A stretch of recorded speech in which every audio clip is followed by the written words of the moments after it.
Tanpa mereka, kultur idol di Indonesia nggak akan pernah ada. Inilah alasan kenapa generasi 1 JKT48 adalah standar yang mustahil untuk dikalahkan. Di video ini, kita bakal bedah tuntas perjuangan berdarah-darah ratusan gadis yang mengubah wajah hiburan kita selamanya. Kalian akan paham kenapa legenda bukan sekedar sebutan, tapi DNA yang terus bermutasi sampai generasi 14. Halo nakama fandom, balik lagi bareng gue di Saidilah Enjoy, tempat kita membedah setiap lapisan kisah, strategi, dan DNA dari JKT48 serta 48 Family dunia.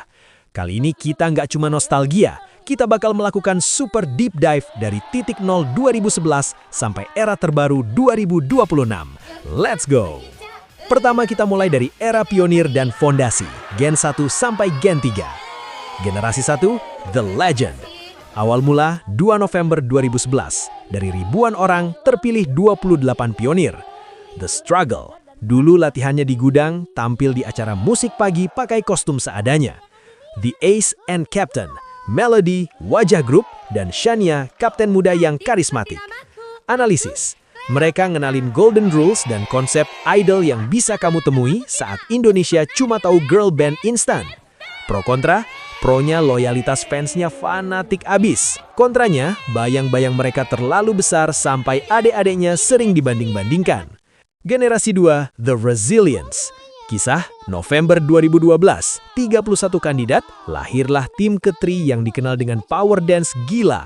Ada Vini, Yuvia, Rona. Analisis, kalau Gen 1 pembuka jalan, Gen 2 adalah fondasi keberlanjutan. Mereka ngebuktiin JKT48 bukan cuma soal satu generasi. Pro kontra, pronya level performa tertinggi. Ingat konser Battery Ketri Battle? Kontranya sering dianggap anak tiri demi menonjolkan Gen 1. Generasi 3, The Game Changer. Kisah 2014, lahir bintang kayak Shani, Gracia, Michelle, Andela, pembentuk tim T yang legendaris. Analisis, mereka bawa fresh air dan audiens digital savvy. Mereka jembatan emas yang ngebuktiin sistem regenerasi itu beneran kerja. Pro kontra, pronya melahirkan frontliner terkuat, Shani dan Gracia. Kontranya, awal masuk sempat dimusuhi fans garis keras Gen 1. Kedua, era survival dan ekspansi, Gen 4 sampai Gen 6. Generasi 4, The Survival Generation. Kisah Mei 2015, cuma 12 orang.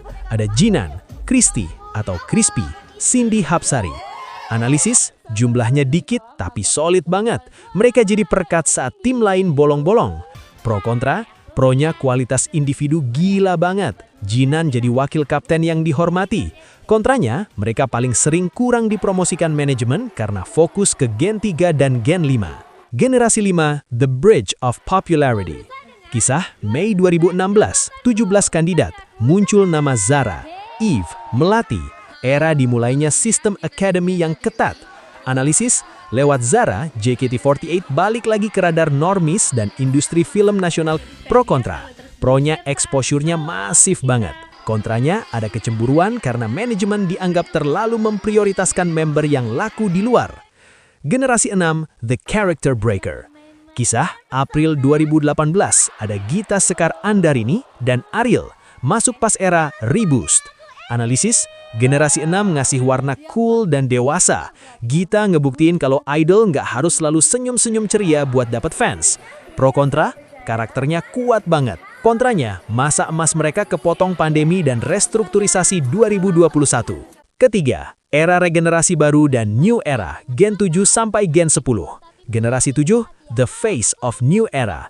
Kisah September 2018, ada Z, Kristi, Freya, Mute, motor utama kebangkitan di medsos.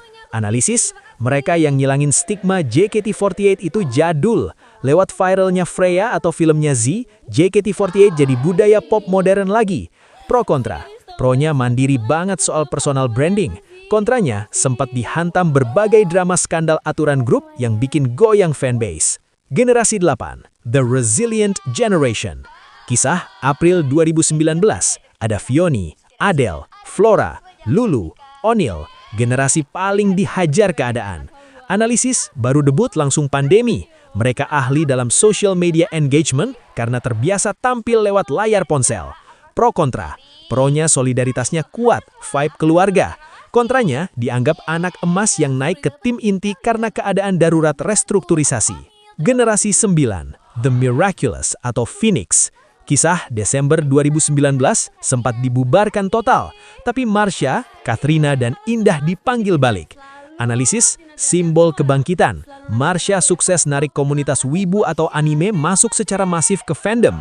Pro kontra, mental baja. Kontranya, banyak potensi member lain yang terbuang pas restrukturisasi yang bikin fans marah. Generasi 10, The Digital Pioneers. Kisah akhir 2021. Ada Amanda, Ella, Indira, Lia, dan lain-lain. Analisis, mereka dididik dengan standar new era dari hari pertama. Sangat fasih algoritma TikTok. Pro kontra, ekspresif dan berani beda. Kontranya, dianggap fans sepuh kurang punya aura teater karena terlalu fokus jadi content creator. Keempat, era fight dan masa depan. Generasi 11 sampai generasi 14. Generasi 11, The High Energy Successors. Kisah diperkenalkan di pertengahan 2022. Ada nama-nama kayak Gracie, Grisel, hingga Michi. Analisis, mereka masuk saat JKT48 berada di puncak new era. Sebagai generasi pertama yang dibentuk secara penuh dengan standar transformasi baru, beban mereka besar, yaitu membuktikan bahwa kualitas performa adalah harga mati. Hasilnya, nama-nama seperti Gracie dan Grisel membuktikan kalau regenerasi JKT48 tidak akan pernah kering talenta.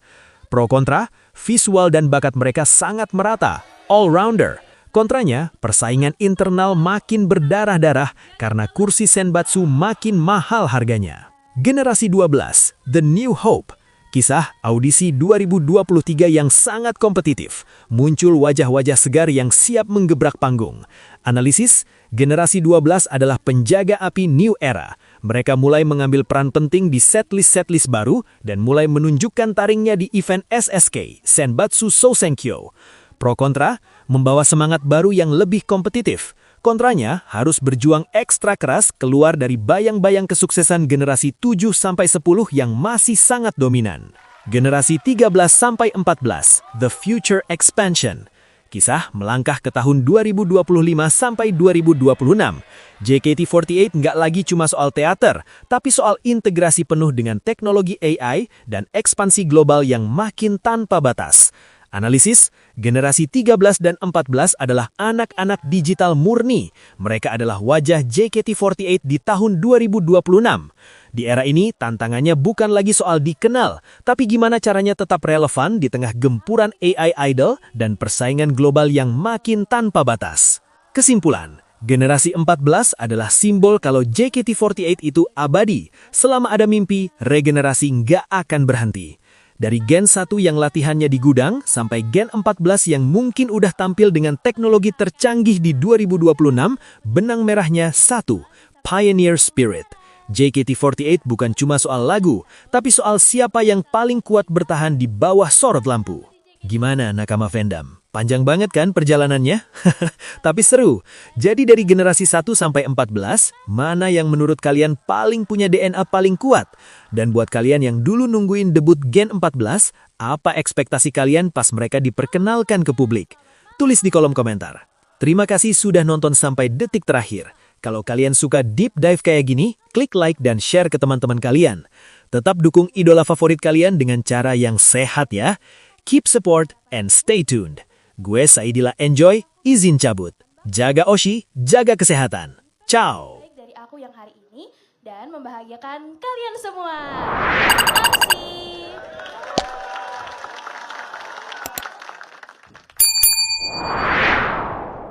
Halo semuanya, selamat malam.